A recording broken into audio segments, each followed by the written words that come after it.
Morgan experiment to be continued. So formation of the F2 generation. तो F2 generation के लिए हमारे पास यहाँ पर गैमेट्स तैयार हो गए, ठीक है। एक्स क्रोमोसोम यहाँ पर पूरी तरह से आपको ये मिल गए, 4 गैमेट्स और इधर ये 2, ठीक है। अब F2 जनरेशन अभी बनाते हैं। मैंने पहले बता दिया, ये चारों जोड़ियां पहले इस एक्स के साथ क्रॉस करेंगे, फिर यही चारों जोड़ियां किसके साथ, इस वाई के साथ क्या करेंगे, क्रॉस करेंगे, ठीक है। तो F2 जनरेशन बनाने के लिए अपन चलते हैं इस तरह से, पहले कॉलम बना डालते, ठीक है। मान लीजिए F2 जनरेशन अभी बना देते। F2 जनरेशन की पहली जो पेयर्स बनेगी अभी आप वो निकाल लो, ठीक है। हर बार मैं ही बताऊंगा, ऐसा नहीं। पहला जो ये है, ये क्रोमोसोम इसके साथ क्या करेगा, क्रॉस करेगा। चलो बताओ, निकालो, क्रॉस करो। अब पहला क्या है यहाँ पर, हाँ, YW, और दूसरा भी क्या है, YW है। अभी इस तरह से YW बन गया पहला पेयर्स, ओके। दूसरा क्या बनेगा यहाँ पर, हाँ, दूसरा बताओ, दूसरा क्या बनेगा, हाँ, यही जाएगा दूसरा, इसके साथ क्रॉस करेगा। तो दूसरा यहाँ पर ये देखो, ये वाला अभी फिर से इसके साथ क्रॉस करेगा। देखो यहाँ पर बना देता हूं, पहला इसके साथ क्रॉस किया, फिर ये क्रॉस करेगा, फिर ये क्रॉस करेगा, फिर ये वाला क्या करेगा, क्रॉस करेगा, ऐसे, ठीक है। अब यहाँ पर सेकेंडली क्या बन गया, Y plus W plus, okay. और उसके बाद क्या बना यहाँ पर,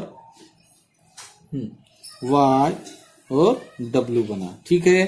तीसरी पेयर से यहाँ पर क्या बनी, हाँ, तीसरा क्या बनेगा यहाँ पर, YW प्लस, और क्या बनेगा, YW बन गया। इस तरह से ये बन गया।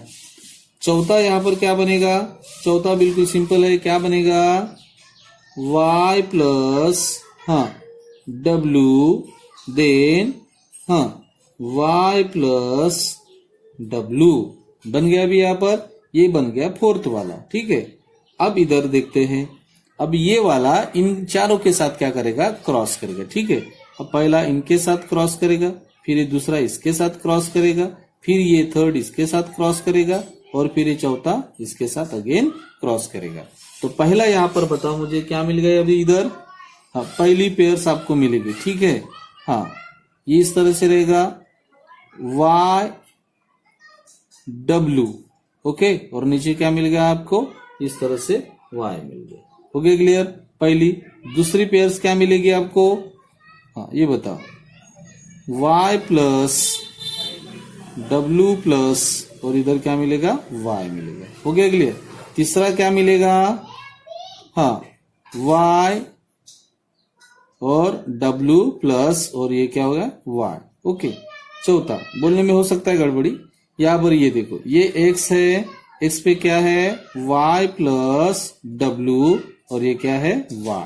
ये इस तरह से आपको पेयर्स मिल गए।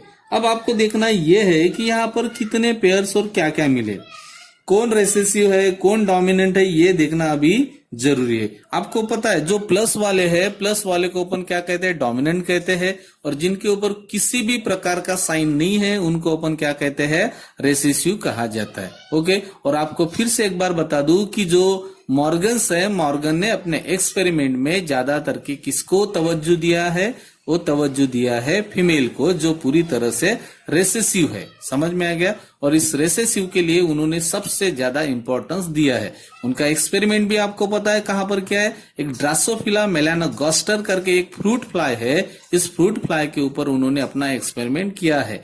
फिर से मॉर्गन एक जेनेटिक्स थे और उन्होंने इस तरह से एक्सपेरिमेंट किया था, लेकिन मेंडल्स के थोड़ा सा उन्होंने क्या लिया, अपोजिट लिया था। मेंडल ने अपने एक्सपेरिमेंट में डोमिनेंट को ज्यादा वैल्यू दिया था, और मॉर्गन ने अपने एक्सपेरिमेंट में रिसेसिव को वैल्यू दिया था। दूसरी और एक बात उन्होंने कहा था कि जो रेसेसिव होगी वो ऑलवेज फीमेल ही रहेगी, ठीक है। तो उन्होंने अपने एक्सपेरिमेंट में यही ज्यादातर के रखा है। और इस तरह से आपको कितने मिले, 1 2 3 4 5 6 7 8, ऐसे 8 मिले, और 8 टूचा कितना, 16। तो इसका डबल करेंगे तो आपको 16 मिल जाएगा। और अभी ये जो क्रॉस अपन कर रहे हैं, ये कौन सा क्रॉस है, डायहाइब्रिड क्रॉस है। याद रखना, जो नीट के एग्जाम दे रहे हैं उन बच्चों के लिए, ठीक है। तो Morgan experiment is always a dihybrid cross. Okay, तो यहां पर देखते हैं कि डोमिनेंट कितने मिले और रेसेसिव कितने मिले। और एक पेयर अपन देखेंगे कि डोमिनेंट, रेसेसिव और डोमिनेंट एंड रेसेसिव ये भी कितना परसेंटेज है ये भी देखेंगे। ठीक है, तो मैं कुछ यहां पर और एक ऐसी जोड़ियां बना के देता हूं अपने तरफ से। वैसे मॉर्गन ने नहीं बनाया था, लेकिन मैं अपने हिसाब से यहां पर आपके लिए खास करके, ठीक है, ये मैं अभी एक बार समझा के देता हूं कि जो होगा, एक होगा डोमिनेंट, ठीक है, दूसरा यहां पर होगा रेसेसिव। ओके, तीसरी यहां पर ये बनेगा जिसको अपन कहेंगे R प्लस डी। ओके, और यहां पर होगा D प्लस R। तो एक ही है ये जो कहानी, R प्लस डी कहो या D प्लस R कहो, तो ये बिल्कुल क्या है, सेम ही सेम है। अब इनको मैं अभी इस तरह से, ठीक है, अब ये इनकी जो पेयर है, ये दो को अपन एक समझेंगे और इन दोनों को अपन एक समझेंगे। पहले अपन सिंगल सिंगल निकाल देते, ठीक है, कितना है। अब मुझे एक बात बताओ, पहले एक बात बताओ, वाई डब्ल्यू, वाई कोई सिंबल है क्या किसी के ऊपर? नहीं, मतलब ऑलवेज ये क्या है, ऑलवेज ये मान लीजिए कि ये वाली जो पेयर है ये क्या है, रेसेसिव है। समझ में आ गया? तो इनको अपन परसेंटेज देंगे, 4 है तो इसको कहेंगे 25% के हिसाब से अपन देंगे। ठीक है, दूसरा क्या है, यहाँ पर y प्लस डब्ल्यू प्लस है, प्लस आया है, इसका मतलब डायरेक्टली क्या है, दिस इज द डोमिनेंट। तो डोमिनेंट भी कितना परसेंट आया है, 25%। हो गया क्लियर डोमिनेंट। अब यहां पर मुझे बात बताओ, पहला क्या है, y, तो ये y है, y के ऊपर कोई सिंबल है क्या? नहीं है, मतलब सिंबल नहीं है, मतलब वो कौन है, रेसेसिव है। ओके, और दूसरा यहाँ पर W कितना है, प्लस वाला है, मतलब क्या है, डोमिनेंट है। मतलब एक जगह दोनों आ गए, R प्लस डी आ गया, तो ये कितना परसेंट आ गया, 25% है। ठीक है, यहां पर मुझे एक बात हो, Y प्लस मतलब कौन है, डोमिनेंट है, और ये Y W है, only W, no symbol, no कोई साइन नहीं यहाँ पर, इसका मतलब ये कौन है, रेसेसिव है। तो ये कितना मिला आपको, 25%। हो गया क्लियर। और इधर की बात करते हैं अभी, यहां पर बात देखो, यहां पर है वाई डब्ल्यू मतलब कौन आ गया, डायरेक्टली कोई सिंबल नहीं है, मतलब ये कौन है, रेसेसिव है। इसका परसेंटेज निकालेंगे तो ये भी 25%। अब यहाँ पर दोनों क्या है, प्लस है, प्लस वाला मतलब कौन हो गया, डोमिनेंट ऑलवेज, तो ये भी कितना है, 25% है। अब यहाँ पर एक क्या है, नो सिंबल मतलब कौन, रेसेसिव है, और प्लस दूसरा कौन है, डोमिनेंट है, तो ये भी कितना परसेंट है, 25% है। ये लास्ट वाला बताओ, प्लस है शुरुआत में, तो प्लस वाले को क्या कहते हैं, डोमिनेंट कहेंगे, और जिसके ऊपर सिंबल नहीं उसको क्या कहते हैं, रेसेसिव कहते हैं। तो कितना परसेंट है यहाँ पर भी, 25% हो गया। तो ठीक है, यहाँ पर आप कैलकुलेशन करते तो D प्लस आपको कितना मिल गया, डी कितना है यहाँ पर, 25% आ गया, 25%। और यहाँ पर R कितना है, R भी है 25%। ओके, मैं डायरेक्टली सिंगल लिया, दोनों को कंबाइन करेंगे तो कितना परसेंट मिल रहा है आपको, 50% मिल रहा है। ठीक है, और यहाँ पर मुझे एक बात बताओ, ये R प्लस डी कितना है, 25% है। ओके, और D प्लस R कितना है, वो भी है 25%। ओके, अब इन दोनों को कंबाइन कर दे, कितना परसेंट मिलेगा, 50% मिलेगा कि नहीं मिलेगा? अब जो मुझे बताओ, R जो मैंने यहाँ पर निकाला, क्या ये R पुराने पेरेंट के जैसे, अभी R देखो, YW रिसेसिव है। अब इसके पहले अपन ने जो लिया था, ठीक है, रिसेसिव ऑलवेज कौन रहता है, फीमेल रहता है। क्या ये बिल्कुल पेरेंट के जैसा? अभी मैं इधर का इधर कर लेता हूँ, ठीक है, ये देखो YW, हो गया क्लियर। YW कौन है, एक रेसेसिव है, और रेसेसिव ऑलवेज कौन रहेगा, फीमेल रहेगा। ठीक है, और जैसे यहाँ पर ये जो ऑफस्प्रिंग मिली है, नई जनरेशन मिली है, ये देखते हैं किसकी जैसी। अब ये जनरेशन देखो, यहाँ पर देखो, दिख रहे आपको। अब ये मैंने पेरेंटल जनरेशन लिया था, पेरेंटल जनरेशन में YW मिल गया, तो ये फीमेल और रेसेसिव है, मिल गया। उसके ये वाली जनरेशन उसके बिल्कुल मम्मी पापा के जैसा आ गया, यहाँ पर आ गया अभी, तो ये बिल्कुल सेम टू सेम है कि नहीं है? मतलब मुझे एक बात बताओ, तो ये जो कंडीशन हमें मिली, ये भी क्या है, पेरेंटल है। तो मैं यहाँ पर लिख देता हूँ पेरेंटल P। हो गया clear, this is called as the parental. हो गया, ये भी बिल्कुल पेरेंटल है, अपने पेरेंटल के जैसा।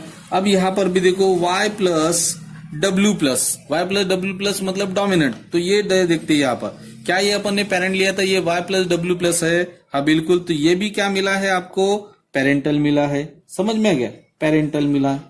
हो गया क्लियर, पेरेंटल आ गया। अब देखते हैं यहाँ पर Y और W प्लस, क्या ये पेरेंट के जैसा कुछ दिख रहा है? पेरेंट देखो, पेरेंट है ये और ये है, क्या कुछ यहाँ पर? नहीं। तो ये आपको क्या मिल गया, रिकॉम्बिनेशन। मतलब यहाँ पर आपको क्या हो गया, रिकॉम्बिनेशन। हो गया क्लियर, तो ये एक बन गया आपको रिकॉम्बिनेशन। ठीक है, अब यहाँ पर ये देखो, Y प्लस डब्ल्यू ऐसा था ही नहीं, यहाँ पर देखो Y प्लस डब्ल्यू है क्या, बिल्कुल नहीं है। तो ये इसका मतलब ये भी जो नया कुछ आ रहा है, तो ये भी क्या है, रिकॉम्बिनेशन। सेम टू सेम उस साइड में भी सेम ही है। तो अब मुझे एक बात बताओ, रिकॉम्बिनेशन कितनी बार हुआ है? 1 और 2। 1 और 2 मतलब परसेंटेज के तौर पर देखेंगे तो 25 यानी 50% रिकॉम्बिनेशन हो गया। और पेरेंटल कितना परसेंट है? 25 प्लस 25, ये पेरेंटल हो गया। तो डायरेक्टली अपन कंक्लूजन क्या निकालेंगे? तो पेरेंटल का कितना परसेंटेज है? So ratio in a Morgan experiment, so parental is 50%। कितना परसेंट है? 50%। एंड द रिकॉम्बिनेशन, और रिकॉम्बिनेशन कितना है? आपको मिलेगा वो भी कितना? 50%।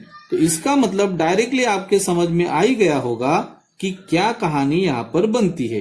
तो जो जनरेशन आएगी तो 50% न्यू जनरेशन होगा, न्यू रिकॉम्बिनेशन होगा, और जो पुराने पेरेंटल रहेंगे वो कितना होगा? 50% होगा। ठीक है, तो ये डायरेक्टली मॉर्गन के एक्सपेरिमेंट में प्रूव हुआ है। तो याद रहेगा आपको, मॉर्गन ने उनके एक्सपेरिमेंट में लास्ट में ये बताया कि पेरेंटल 50% अराइज होता है और न्यू जनरेशन उनको मिली है कितना?